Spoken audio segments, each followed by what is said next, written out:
아멘. 성경 말씀은 요한복음 8장, 지난주 말씀에 이어서 말씀을 보는데요. 오늘은 요한복음 8장, 오늘 읽을 단락이 굉장히 좀 길어요. 31절부터 59절까지 전체에 있는 내용인데, 오늘 말씀을 읽기는 38절까지 말씀 서로 교독하도록 합니다. 31절에서 38절까지 있는 말씀을 한 절씩 서로 교독합니다. 요한복음 8장 31에서 38절까지 있는 말씀을 교독합니다. 그러므로 예수께서 자기를 믿은 유대인들에게 이르시되 너희가 내 말에 거하면 참으로 내 제자가 되고 그들이 대답하되 우리가 아브라함의 자손이라 남의 종이 된 적이 없거늘 어찌하여 우리가 자유롭게 되리라 하느냐. 예수께서 가르치시되 진실로 너희에게 이르노니 죄를 범하는 자마다 죄의 종이다.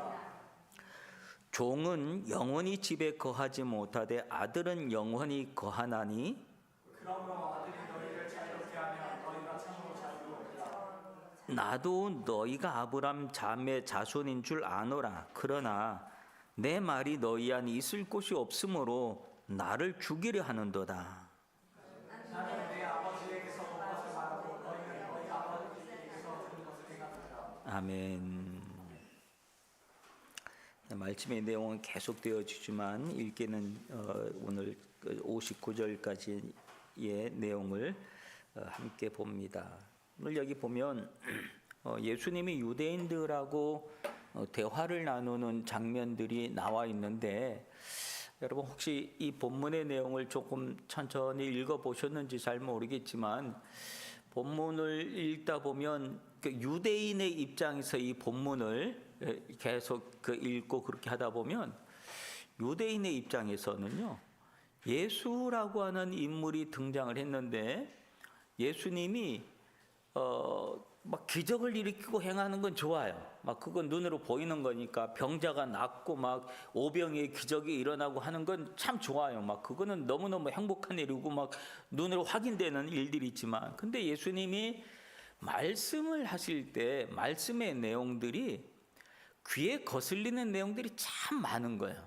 유대인 입장에서 예수님 말씀이 귀에 거슬린 장면이 너무 많아요. 오늘도 오늘 여기 보면 31절에 보면 어떤 유대인들하고 지금 얘기를 하고 있어요?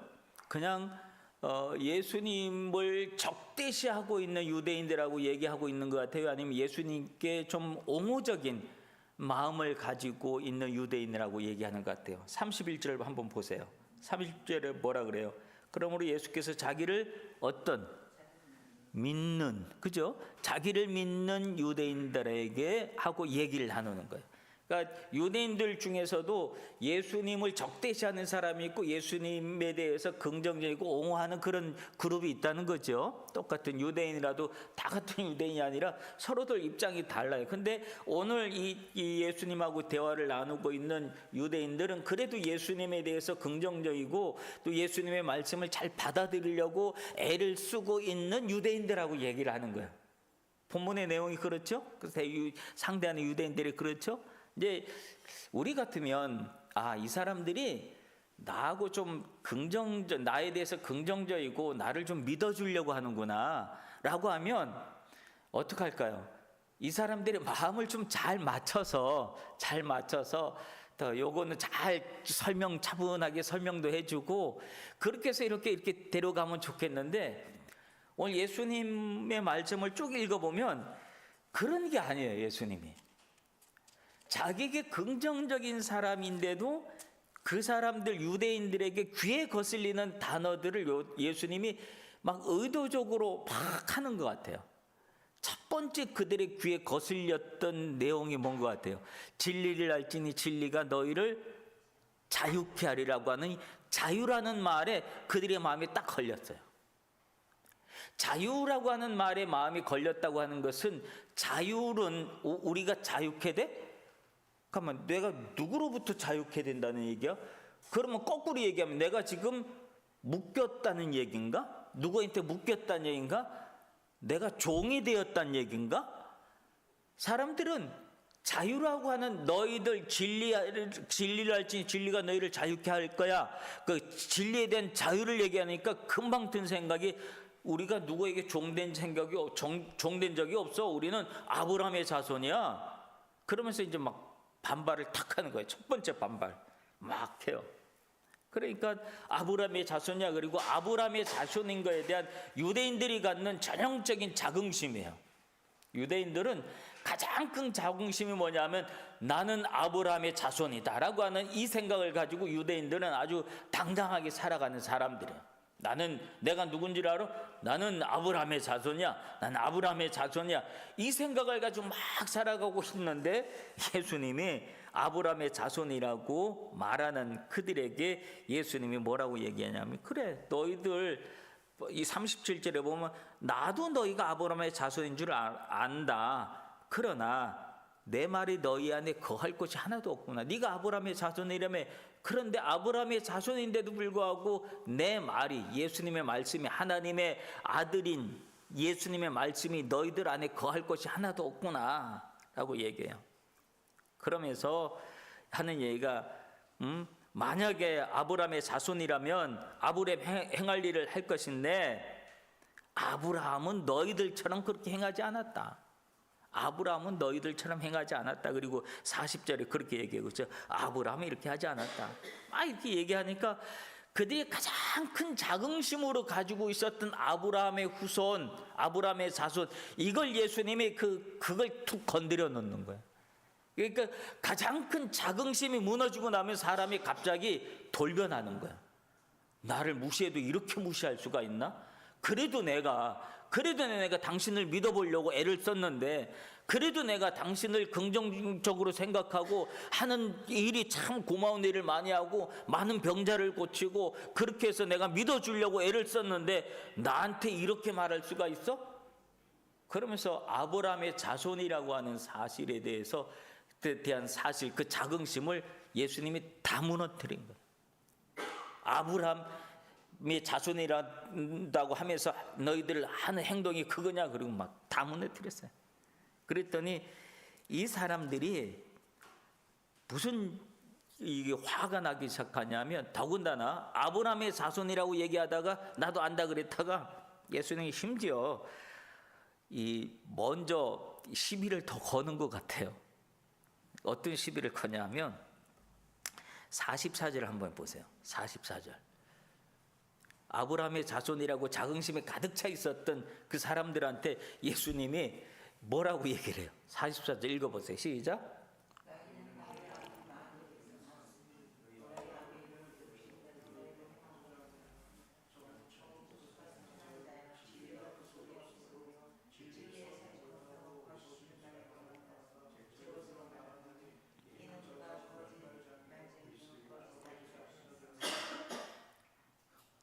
누구에게서 났다 그래요? 아브라함의 자손이라고 폼 잡고 있는 사람들한테 예수님은 너희들 하는 행동 보니까 너희들 아브라함의 자손이 아닌 너희들은 마귀에게서 났어 얘기를 하는 거야. 그러니까 이 유대인들이 이 이야기를 듣고 열을 받아요, 안 받아요? 열을 확 받는 거지. 안 그래도 이 자존심, 아브라함의 자손이라고는 자긍심을 무너뜨려 놨는데 그 무너뜨려서 끝난 것이 아니라 너희들은 마귀의 자식들이야 이렇게 얘기하니까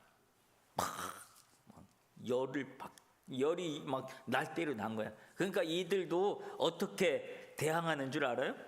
어떻게 대항하는 줄 알아요? 48절을 보세요. 48절에 보면 이 사람들이 열을 확 받아가지고 예수님 앞에 대항하는 태도가 확 달라졌어. 뭐라 그래요? 48절. 유대인들이 대답하여 이르되 우리가 너를 사마리아 사람이라 또는 누구 뭐 했다? 누구에게? 예수님한테 너 귀신 들렸지? 네가 귀신 들리지 않고서는 우리를 이렇게 말할 수가 없어. 우리를 이렇게 볼 수가 없어. 우리가 누군데 우리한테 이렇게 얘기하는 거야. 너 귀신 들렸어? 이제 감정 싸움이 서로 이제 막 부딪히는 거예요. 막 부딪히는 거예요. 막 귀신 들렸다 그리고 그러다가 나중에 예수님이 나는 귀신 들린 게 아니다. 49절에 보면 나는 귀신 들린 게 아니야. 그리고 먼저 막 얘기를 하잖아요. 막 얘기하니까 그리고 하는 얘기가 무슨 얘기를 하냐면 53절에 보면 그러면 너는 우리 조상 아브라함보다 더 크냐? 선지자들도 다 죽었는데 너 도대체 누구냐? 그러다가 나중에 우리식으로 우리 한국식으로 얘기하는 게 하나 있어요. 그게 뭐냐면 57절이에요. 한국식으로 막 대들어요. 한국식으로 대드는 게 뭔 줄 알아요? 57절 보세요. 유대인들이 이르되 내가 아직 50세도 못 되었는데 아브라함 봤느냐? 이 말은 뭐예요? 너 몇 살이야? 이렇게 나온 거예요. 너 몇 살이야? 유대인들이 이렇게까지 너 몇 살인데 우리 조상 아브라함을 이렇게 모욕하고 그래. 네가 50도 못 돼가지고 너 몇 살이야 이놈아? 이렇게 한 거야. 그러니까 예수님이 뭐라고 해요? 진실로 너에게 이르노니 아브라함이 나기 전부터 내가 있었다. 이 예수님의 이 말씀은 맞는 말이죠. 그렇죠? 태초부터 계셨던 분이니까 아브라함이 지금 문제가 아니잖아요. 태초부터 있었으니까. 아브라함이 나기 전부터 얘기했다 그랬더니 결국은 마지막에 그들이 너 몇 살이야 그랬다가 뭐까지 하여 59절 보면 그들이 돌을 들어서 치려하거늘 드디어 예수님을 죽이려고 돌까지 들었다. 이 장면을 한번 생각해 봐요. 이 장면들이 어땠는가. 그래도 이 유대인들이 처음에는 어떤 사람이었어요? 처음에는 좋은 마음으로 시작했잖아요. 예수님을 믿는 유대인들이었다 그랬잖아요. 믿은 유대인들. 그러니까 좋은 마음으로 시작하고 그렇게 했으면 예수님이 좀 적당하게 살살 다뤄주고 그렇게 했으면 얼마나 좋을까요? 살살 달아주고 기분도 좀 맞춰주고 아유 또 그게 아니고 내 말을 좀 오해했다 그렇게 얘기를 해주고 막 사람을 이렇게 좀 달래주고 그러면 얼마나 좋을까. 그죠? 근데 예수님이 안 그래요. 오히려 그들을 더 열받게 만들고 더 열받게 만들고 또 폭발하게 만들고 막 그래요. 예수님은 아니면 아닌 거예요. 아니면 아닌 거예요. 실상을 정확하게 알려주는 거예요. 너희들의 존재가 뭔지를 아느냐. 결국은 예수님이 유대인들에 대해서 하는 이야기는 뭐냐면 너희는 진리를 모른다는 얘기예요. 너희는 진리를 모른다. 근데 유대인들은 지금까지 자기들은 진리 안에 있다고 생각을 하고 있었던 사람들이거든. 누구보다도 진리를 잘 안다고 생각했던 사람들이거든요. 왜? 우리는 유대인이니까. 하나님의 선택받은 백성이니까. 나는 아브라함의 자손이니까 내가 누군 줄 알아. 그리고 이 자긍심이 어떤 결과를 가져왔어요? 온갖 이방인들을 뭐 대하듯 벌레 대하듯 대한 거예요. 이방인들 벌레 대하듯 대한 거예요. 그러면서 그들 얼마나 무시하고 막 그랬는지 몰라요. 오늘날 우리가 좀 안타까운 현실들이 있죠. 우리 이스라엘에서 지금 이스라엘하고 지금 팔레스틴 하마스하고 지금 전쟁을 하고 있는 거잖아요. 이 전쟁을 하고 있을 때 저도 이스라엘을 성지순례를 뭐 십수년 전에 갔다 왔었는데 가서 예루살렘에 있는데도 막 총알 소리가 막 들리고 그랬어요. 막 총알 소리가 들리고 그래서 야 참. 근데 목사님들 사이에서 두 갈래로 갈렸어요. 의견이 갈렸어요. 어떻게 갈렸냐면 이 팔레스틴은 구약 성경의 지명으로 얘기하면 블레셋이에요. 블레셋이면 구약 성경적으로 보면 유대인들은 이스라엘 백성들이 하나님께서 출애굽하고 그럴 때 이 블레셋 사람들을 진멸하라 그랬다고. 진멸하라. 근데 그래서 그들은 유대인들이 왜 이렇게까지 하냐면 성경 말씀에 하나님이 너희들 진멸하라 그랬다. 그래서 그들이 지금 이 생각을 가지고 아직까지도 유대인들은 예수님을 안 믿는 사람들이잖아요. 그죠? 예수님의 예루살렘에 이스라엘에 오셨지만 또 메시아로 오셨지만 그러나 유대인들은 선지자로 하나로 생각하지 예수님을 메시아로 아직까지 생각하지 않고 있잖아요. 그러니까 이들은 여전히 지금까지도 어떤 생각을 가지고 있는 구약적인 생각 속에 있는 사람들이야. 구약적인 생각. 구약적인 생각이라고 하는 것은 하나님께서 이스라엘 블레셋은 다 진멸하라 그랬다라고 하는 이 생각 속에서 있는 사람들이야. 그래서 그쪽 지역에 있는 블레셋, 팔레스틴 지역에 있는 사람들은 막 그렇게 해도 괜찮다고 하는 그런 생각을 가지고 있는 분들이에요. 유대인들이 그래요. 그런데 그래서 그렇게 한 그룹 아니다. 그리고 또 한 그룹은 어떤 그룹이냐면 지금은 예수님이 오시고 그리고 예수님께서 말씀하여 주신 지상 명령 그게 뭐예요? 너희는 예루살렘과 온 유대와 사마리아와 땅끝까지 이르러 내 증인이 되리라. 예수님의 말씀 속에서는 블레셋을 진멸해라 라는 말씀이 없어요. 예수님은 여전히 예수님 오시고 난 다음에 그 벽을 허물어뜨렸다고요. 그리고 예수님이 하신 말씀은 뭐예요? 그 지역은 전도의 대상인 거예요. 복음의 대상인 거예요. 그래서 그들에게 복음을 전해야 될 대상이지 진멸의 대상이 아니라고. 그러니까 지금 우리가 무슨 시대에 살아가니까 은혜의 시대, 복음의 시대에 우리가 살아갔잖아요. 그러므로 그들에게 우리가 복음으로 끌어안아야 될 곳이라고 하는 거예요. 이 두 의견이 이제 여전히 구역적인 생각 속에서 있는 분들과 또 오순절 마가의 다락방 이후에 있었던 성령의 시대 이런 생각 속에 있는 분들하고 이게 의견이 조금 갈렸어요. 근데 제가 가만히 생각해 봤더니 그렇잖아요.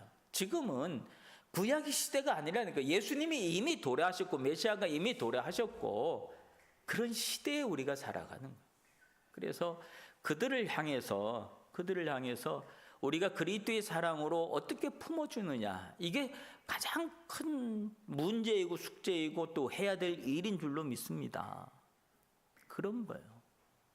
근데 하나님의 말씀 예수 그리스도에 대해서 오해하고 있는 나는 유대인이니까 나는 아브라함의 후손이니까 여전히 이 의식을 가지고 이 자기 우월주의에 살아가는 사람들 그들의 생각을 다 무너뜨리는 거죠. 그래서 지금 이제 하마스 이쪽 지역이 우리가 왜 이렇게까지 이런 일들이 벌어지냐면 그 지역이 다 이슬람 또 그쪽으로 이슬람 이쪽 지역 사람들은 인권이고 뭐고 없어요. 어렵지. 사람이고 생명이고 뭐고 없어요. 그냥 얼마나 잔악한지 몰라. 그렇잖아요. 그죠? 우리가 그런 걸 매스컴을 통해서 많이 보잖아요. 그러니까 이 문제에 대해서는 우리가 또 새롭게 봐야 될 또 하나의 시각이기도 하지요. 그래서 블레셋 이쪽 이슬람 선교를 위해서 애쓰시는 많은 선교사들이 있는데 그들의 사역을 위해서도 우리가 기도해야 될, 응원해야 될 그런 중요한 문제라고 생각을 합니다. 어쨌든 여러 가지 의견의 생각은 있을 수 있지만 그러나 우리는 지금 신약 시대를 살아가는 예수님의 시대를 살아가는 복음의 시대를 살아가는 사람들인 줄로 믿습니다. 그러므로 모든 민족, 모든 족속을 우리는 끌어안고 그리스도의 복음을 전해야 되는 그런 시대에 우리는 산다라고 하는 사실을 우리는 잊어서는 안 됩니다. 어쨌든 오늘 얘기 말씀으로 다시 돌아가면 진리를 알지니 진리가 너희를 자유케 하리라 라고 하는 이 말씀 진리가 뭐냐?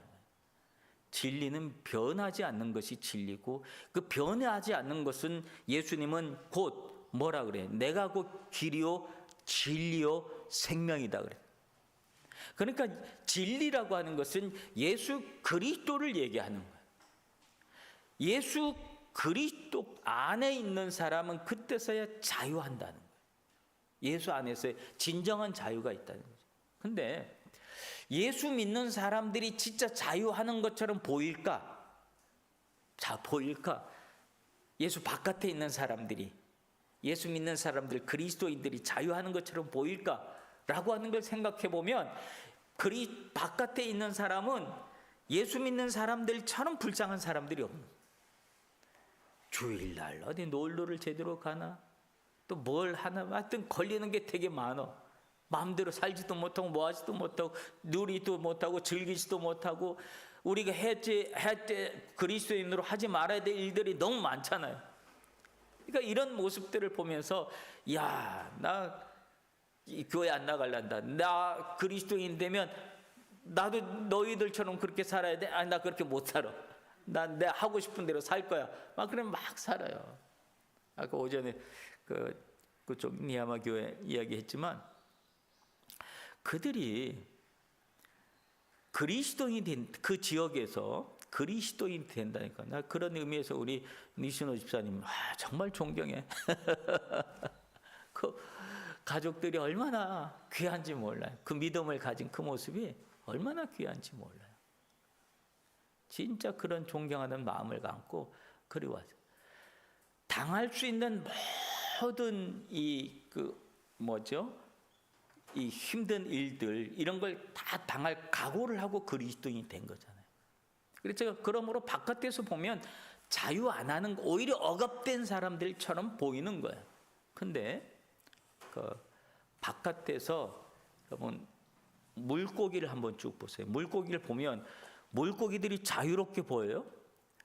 물고기들이 참 불쌍해 보여. 야, 이 물 안에서 여기서만 살아가는 그 모습, 여기서 여기만 나오던 너 못 살지? 이렇게 바라보는 생각들이 있어요. 근데 물고기 입장에서는 어때요? 세상에 물처럼 자유로운 곳이 없는 거예요. 물고기 입장에서는. 그렇죠? 물처럼 자유로운 곳이 어디 있어요? 물고기 입장에서는 가고 싶은데 하고 싶은데 다 하고 뭐 거리끼는 게 없잖아요. 오늘 우리가 그래. 예수 바깥에 있는 사람은 그게 자유로운 것 같지만 그들이 느끼는 자유는 무엇이냐 하면 결국은 자기의 영혼이 파멸되는 순간은 자유처럼 보이지만 그게 자유가 아니에요. 영혼이 파괴되는 거야. 망하는 거야. 마약을 하고 그런 한국에서도 일본에서도 이런 연예인들이나 이런 운동선수들이 마약을 좀 막 하고 그래요. 이 스트레스 때문에 그런데 스트레스 때문에 그걸 견디지 못해서 마약을 하면 마약이 그 순간 자기를 자유롭게 하는 것처럼 막 그렇게 느껴진다. 근데 그 마약이 진짜 그에게 자유를 주느냐? 아니잖아요. 그 몸과 영혼을 다 파괴시키는 거잖아요. 파괴시키는. 그래서 그 마약은 소지만 하고 있어도 들고만 있어도 걸리는 거예요. 들고 거길 걸리고 무슨 약초 같은 거 이런 거 키우기만 해도 걸리는 거잖아요. 그러니까 진정한 자유는 우리가 예수 믿는 걸 참 부자유롭게 생각하는 사람들이 생각하는 그 자유 속에 우리가 가면 우리가 살 것 같아요? 우리가 진짜 자유롭게 이룰 것 같아요? 안 그렇다는 거죠. 우리는 물 속에 있을 때가 제일 자유로운 거예요. 이 말은 우리는 은혜 속에 있을 때 하나님의 은혜의 강물 안에 있을 때 그 안에서 우리가 가장 자유롭게 행복한 줄로 믿습니다. 그게 우리 영혼이 진짜 참 자유를 누리는 거죠. 복음 안에 있을 때 우리 영혼이 참 자유를 누리는 거예요. 예수 안에 있을 때 우리가 참 자유를 누리는 거예요. 행복한 거예요. 예수 안에서 여러분들이 기도하고 신앙생활하면서 하나님을 경험한 이야기들 간증이라고 그랬더니 이 간증을 한 가지 간증들이 생각날 때마다 얼마나 행복해요. 간증을 얘기하면 행복해지잖아요. 왜냐하면 그 간증은 하나님을 경험한 이야기, 체험한 이야기이기 때문에 얼마나 행복해요. 진리 안에 있는 것. 진리 안에 있는 것. 유대인들은 자기네들이 진리 안에 있다고 착각하고 있었던 사람들이었어요. 그들이 얘기하는 진리는 뭐냐면 아브라함의 자손이라고 하는 거, 아브라함의 자손이라고 하는 걸 진리라고 생각하고 있었다는 거예요. 예수님 그걸 무너뜨려 준 거예요. 내가 모태신앙으로 태어난 걸 진리 아니라고 생각하면 안 되는 거예요. 어렸을 때 신앙생활한 걸 진리라고 생각하면 생각 안 돼. 내 예수님을 만나야지 진리 안에 들어간 줄로 믿습니다. 그래서 예수님을 만나는 것, 내 말이 너희가 내 말에 거하면 참으로 내 제자가 된다. 내 말에 거하면 참으로 내 제자가 된다. 내가 예수를 오래 믿었다고 하는 그 사실 하나로 내가 진리 속에 있다고 착각하고 살아가면 그것도 아니다라고 하는 거예요. 습관된 그런 것이 아니라 내 마음 안에, 여러분 심령 안에 진정한 예수 그리스도로 인해서 거듭난, 날마다 고백되어지는 새로운 고백과 이런 것들이 여러분 안에 충만하게 임하기를 바랍니다. 그러면 그 진리된 말씀이 여러분 안에 임하고 그때서야 우리가 진짜로 참된 자유를 누리게 됩니다.